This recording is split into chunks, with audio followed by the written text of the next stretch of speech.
विद्यार्थीगण, super classes में आपका स्वागत है।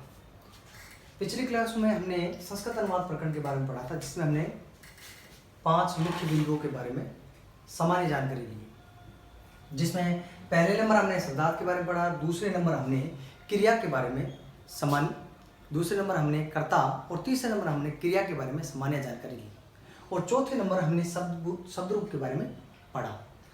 ये जो 4 टॉपिक थे, ये 4 टॉपिक संस्कृत अनुवाद प्रकरण के लिए अति महत्वपूर्ण है। उसी प्रकार से ही आज का जो टॉपिक है कारक, वो संस्कृत अनुवाद प्रकरण में सबसे ज़्यादा महत्वपूर्ण है, क्योंकि कारक हमें ये दर्शाता है या ये बताता है कि जो कर्ता कर्म क्रिया में जो कर्म होता है, कर्म में जो शब्द होते हैं, उनका प्रयोग किस प्रकार से करना है, यानी कर्म में जो शब्द है उनमें विभक्ति का प्रयोग करते हुए हमें किस प्रकार से उन्हें संस्कृत में परिवर्तित करना है। ये चीज़ हमें कारक दर्शाता है।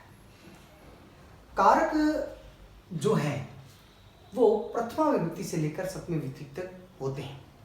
पहले हम कारक की बात करें तो कारक क्या होता है ये हम देखते हैं। कारक क्री धातु और वणु प्रत्यय से मिलकर बना होता है। जो कारक शब्द है वो क्री धातु और वणु प्रत्यय से मिलकर बना होता है। कारक संस्कृत में 2 प्रकार के होते हैं, ये हम मान सकते हैं। संस्कृत में 2 प्रकार के कारक से तात्पर्य है कि कारक 2 प्रकार से, यानी एक सामान्य कारक होते हैं और एक विशिष्ट कारक होते हैं। सामान्य कारक जो हम 6 क्लास से, जब हम संस्कृत प्रारंभ करते हैं पढ़ना, तब से हम पढ़ते आ रहे हैं। एक सामान्य सारणी हम पढ़ते आ रहे हैं। कर्ता ने कर्म को कर्ण से संप्रदान के लिए अपादान से अलग होना, संबंध काकी की अधिकरण में पेपर संबोधन हे आए, ये हम सामान्य कारक पढ़ते आ रहे हैं।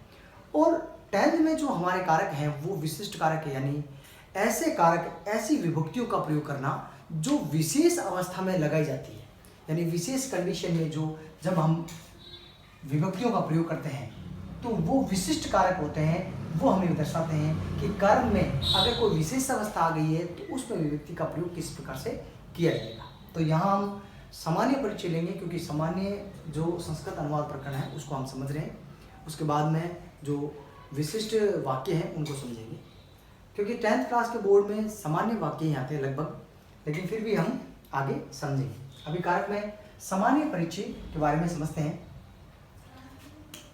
कारक का सामान्य परिचय लेते हुए हम कारक सारणी के रूप में कारक सारणी को समझते हैं, जो हम 6 क्लास में भी पढ़ते हैं। कर्ता ने, यानी ये कारक चिन्ह होता है, ये कारक होता है और ये कारक चिन्ह होता है, और इस कारक चिन्ह के हिसाब से ही विभक्ति का प्रयोग किया जाता है, यानी प्रथमा का।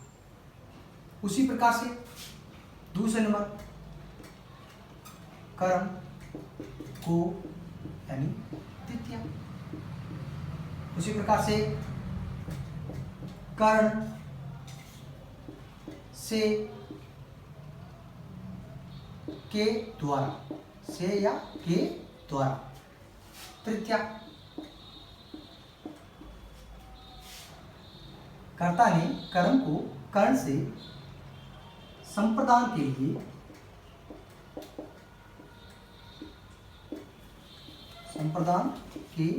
लिए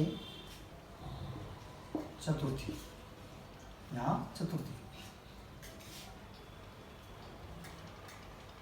आपादान से, यानी अलग होना।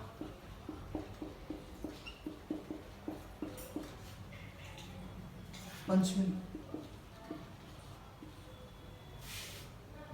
कर्ता ने कर्म को कर्ण से संप्रदान के लिए अपादान से अलग होना, संबंध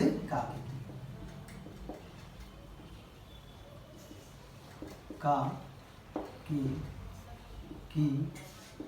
रा रे रे।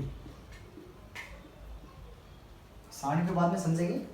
संबंध का के की, रा रे की, रा रे री, और अधिकरण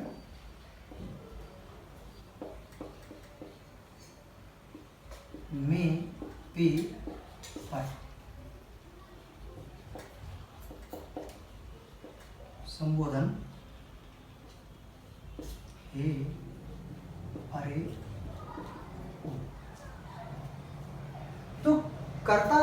कारक रूप जो तालिका है उसमें कर्ता ने यानी प्रथमा व्यक्ति का प्रयोग होगा, कर्म को यानी द्वितीय व्यक्ति का, कर्ण से के द्वारा तृतीय व्यक्ति का, संप्रदान के लिए यानी चतुर्थ व्यक्ति का, अपादान से अलग होना पंचमी व्यक्ति का, और संबंध काके की रारेरी में आपके षष्ठी व्यक्ति का, और अधिकरण में पेपर सप्तमी व्यक्ति का, और संबोधन में पुनः प्रथमा, क्योंकि संबोधन जो विभक्ति है वो प्रथमा का ही रूपांतरण होता है। तो कारक में यानी कारक क्या है? क्रियाजनकम कारकम, अर्थात क्रियाजनकम कारकम, क्रिया का जनक कारक होता है। यानी सामान्य तौर पर कहने का मतलब है कि क्रिया से जो जिसका साक्षात संबंध होता है वही कारक होता है। क्रिया से जिसका साक्षात संबंध होता है वही कारक होता है। इसी प्रकार से हम कह सकते हैं क्रिया करोति इतम कारकम, यानी क्रिया को जो करने वाला होता है वो ही कारक होता है। अब यहां देखें, ये आपके यानी सामान्य जो कारक रूप सारणी है वो है विशिष्ट। इसके बाद में हम विस्तृत रूप से आगे बढ़ेंगे। तो इन कारक को हम समझने के लिए यानी इन कारक के आधार पर हम विभक्तियों का प्रयोग किस प्रकार से करते हैं, इस चीज को हम समझने के लिए एक अपनी पाठ्य पुस्तक में यानी कारक जो टॉपिक दिया हुआ है हमारी 10th की जो स्पंदना पाठ्य पुस्तक है उसमें जो कारक टॉपिक है उस कारक टॉपिक में एक पंक्ति दी हुई है। उस पंक्ति में सभी कारक को बड़े अच्छी तरीके से समझाया गया है। उसी पंक्ति को लेते हुए आज हम समझने की कोशिश करेंगे। तो ये पंक्ति है,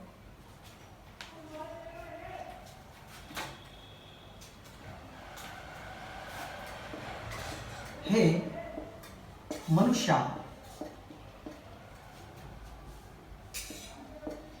नरदेवस्य पुत्र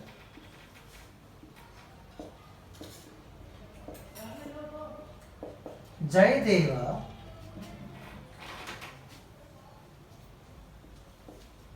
नरदेवस्य पुत्र जयदेव स्वहस्ते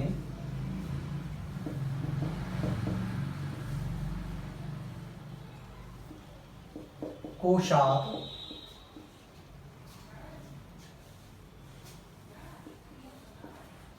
निर्धनेभ्यः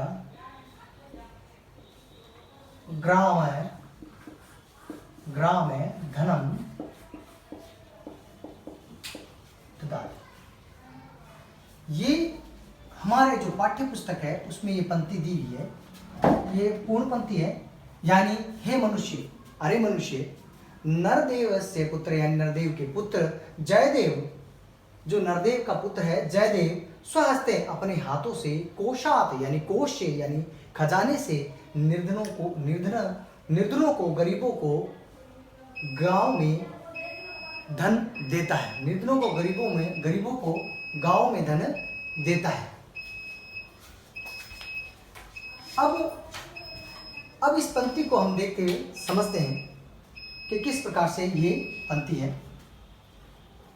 हे मनुष्य, यानी जिस प्रकार से हम हिंदी का वाक्य है हे मनुष्य, तो ये संबोधन शब्द है। जो संबोधन विभक्ति होती है वो प्रथमा की ही विभक्ति होती है, इसलिए हम यहाँ पर प्रथमा शब्द लेते हैं, यानी प्रथमा विभक्ति का उपयोग करते हैं।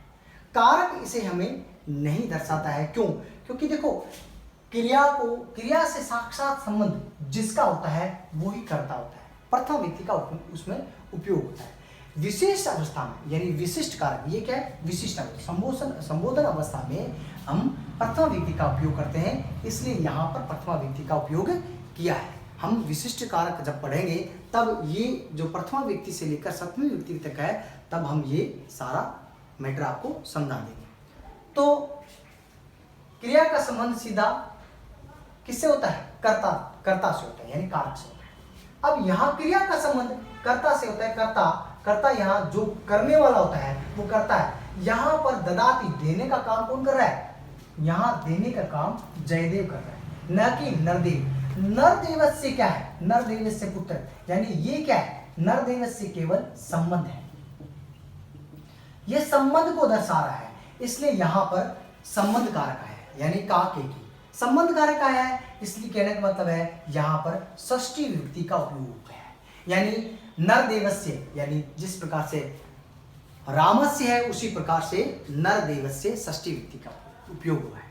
और ये प्रथमा विभक्ति दोनों उपयोग हुए हैं क्योंकि ये करने वाले कार्य करने वाला कौन है? जयदेव यानी कर्ता। कर्ता ये पुत्र, नरदेव से पुत्र जयदेव। जयदेव प्रथमा विभक्ति का उपयोग हुआ है क्योंकि करने वाला कार्य करने वाला कौन है? प्रथमा विभक्ति जयदेव है, इसलिए जयदेव है। राम है की तरह जयदेव। विभक्ति हमें देखो, विभक्ति को याद करने के लिए हमें 3 विभक्तियां तो कंठस्थ करनी पड़ेगी, राम की, रमा की और फल की। इसी प्रकार से हम आगे चले, स्वहस्ते अपने हाथों से यानी अपने हाथों के द्वारा, यानी यहाँ क्या है?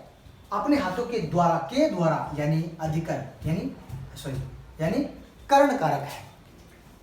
साधकम करणम इति कर्ण, साधकम करणम कर्ण कारक, यानी किसी साधन से किसी कार्य की पूर्ति की जाए वहां पर कर्ण कारक होता है। तो स्वहस्ते यानी तृतीय व्यक्ति का उपयोग होगा। यहाँ क्या है? हाथ क्या है? साधन।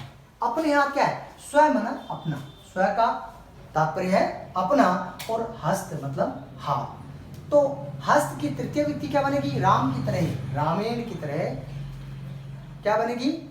हस्ते। इसी प्रकार स्वहस्ते। कोशात यानी कोशात कौन सी व्यक्ति है? कोशात